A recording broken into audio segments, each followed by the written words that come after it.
Bruno, primeira coisa que eu gostaria de perguntar para você é o seguinte: a gente está com uma impressão meio de desalento. Nós estamos vendo uma série de crimes sendo cometidos aí, crimes contra o Estado de Direito, né? E tem também uma questão ética muito complicada. A gente até abordou isso aqui agora há pouco, que são esses lavadores de cérebro, principalmente de pessoas da terceira idade, que estão colocando gente em porta de quartel, prometendo um golpe de Estado que todo mundo sabe, como dizia o Mino Carta, até as pedras sabem que não vai acontecer.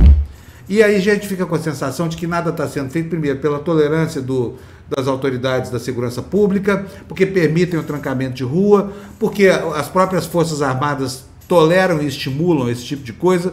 E eu gostaria de saber de você se o Código Penal no Brasil foi abolido ou se ele continua vigorando. Bom dia para você, Pedro. Bruno.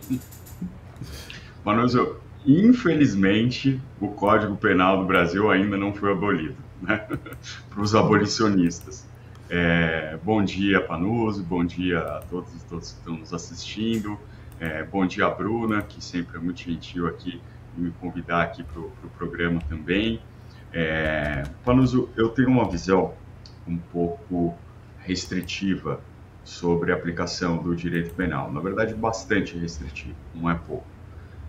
Nós estamos diante de uma situação em que o direito criminal, que os artigos do Código Penal não vão resolver. É claro que nós temos situações limítrofes, nós temos pessoas que estão financiando essas manifestações, pessoas que estão ali insuflando isso e que estão agindo de uma maneira que o direito penal consegue, inclusive, lidar, que são pessoas que estão agindo de maneira dolosa, de maneira arquitetada. Agora, a gente tem um problema dessas pessoas que realmente saíram da realidade. Essas pessoas que estão fazendo código Morse com celular para extraterrestres. Pessoas que estão rezando para pneu, né? E coisas do tipo. Pessoas que acham que a tecnologia HARP de antenas está fazendo chover em cima das manifestações para que elas se dispersem. Pessoas que realmente acreditam nisso. A gente acha engraçado, é anedótico, mas na verdade essas pessoas realmente estão ali porque acreditam nisso, e não são poucas. E não é uma questão de grau de instrução. É isso que começa a chocar a gente. Você vê as pessoas que estão lá, não são pessoas que têm pouca instrução, que estudaram pouco, que não tiveram acesso à informação, pelo contrário, tiveram um hiperfluxo de informação. E aí, o que a gente faz com essas pessoas? A gente vai lá e coloca todo mundo na cadeia, né? Ou seja, a gente faz um tipo de repressão que é próprio da extrema-direita. A gente está numa situação bastante complicada do como lidar com isso. Eu imagino, Panoso, que daqui a pouco, rapidamente, essas pessoas vão acordar. É impossível que elas não acordem, é impossível que elas não vejam que o Eduardo Bolsonaro já está na Copa do Mundo, inventando a desculpa que queira, mas estava lá assistindo o jogo, não foi entregar pendrive, porcaria nenhuma, que o Bolsonaro não está preocupado com eles, não está preocupado com o golpe de Estado. A grande preocupação do Bolsonaro hoje em dia é se safar e safar os seus filhos. Quer dizer, sempre foi a preocupação dele essa, né? Mas hoje em dia isso fica cada vez mais claro. Então, essas pessoas vão começar a perceber que elas se jogaram em uma aventura bastante sebastianística, né? A gente já viu coisas assim acontecendo no Brasil.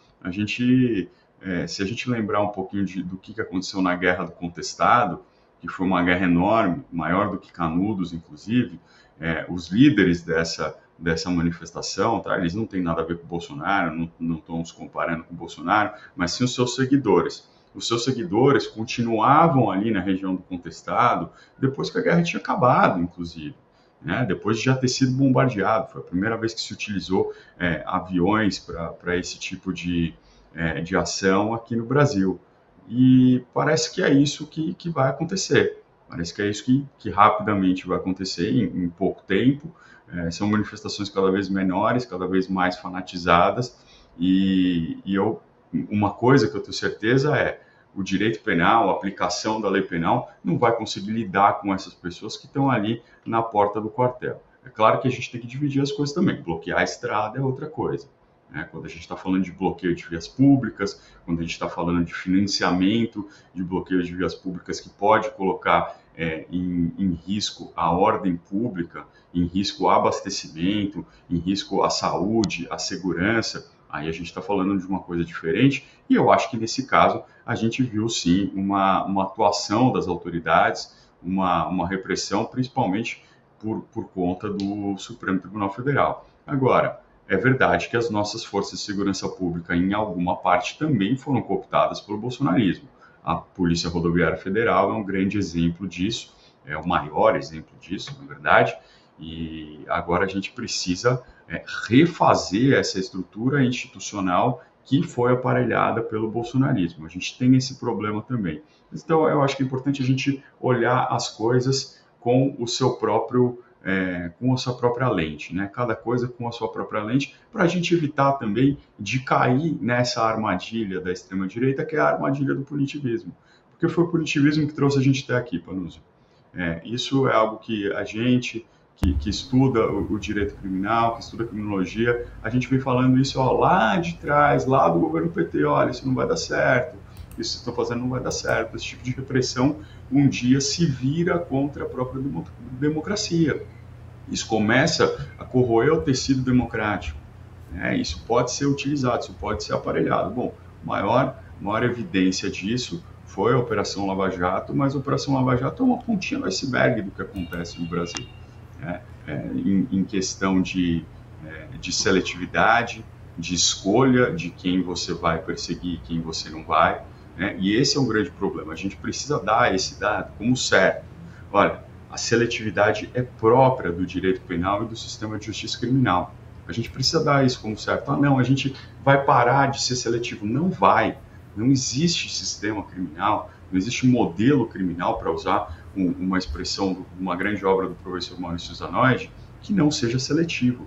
Ela sempre vai ser seletiva, ela sempre vai buscar aquelas pessoas que são os cativos do sistema de justiça criminal, que são as minorias aqui no Brasil, muito racializadas, né? São os pretos, os pobres, os negros, ou aqueles que estão no poder, aqueles que têm uma força política grande dentro do judiciário, que podem perseguir outras categorias, como aconteceu com a Lava Jato, que era uma perseguição da categoria política. E é por isso que se falava tanto da criminalização da política. Por isso que a gente não pode cair nessa armadilha, Panuzzi. A gente precisa ter sobriedade e tentar enfrentar esse problema com outros instrumentos institucionais, com outras coisas que nós temos, e nós temos um governo inteiro pela frente aí para poder fazer isso.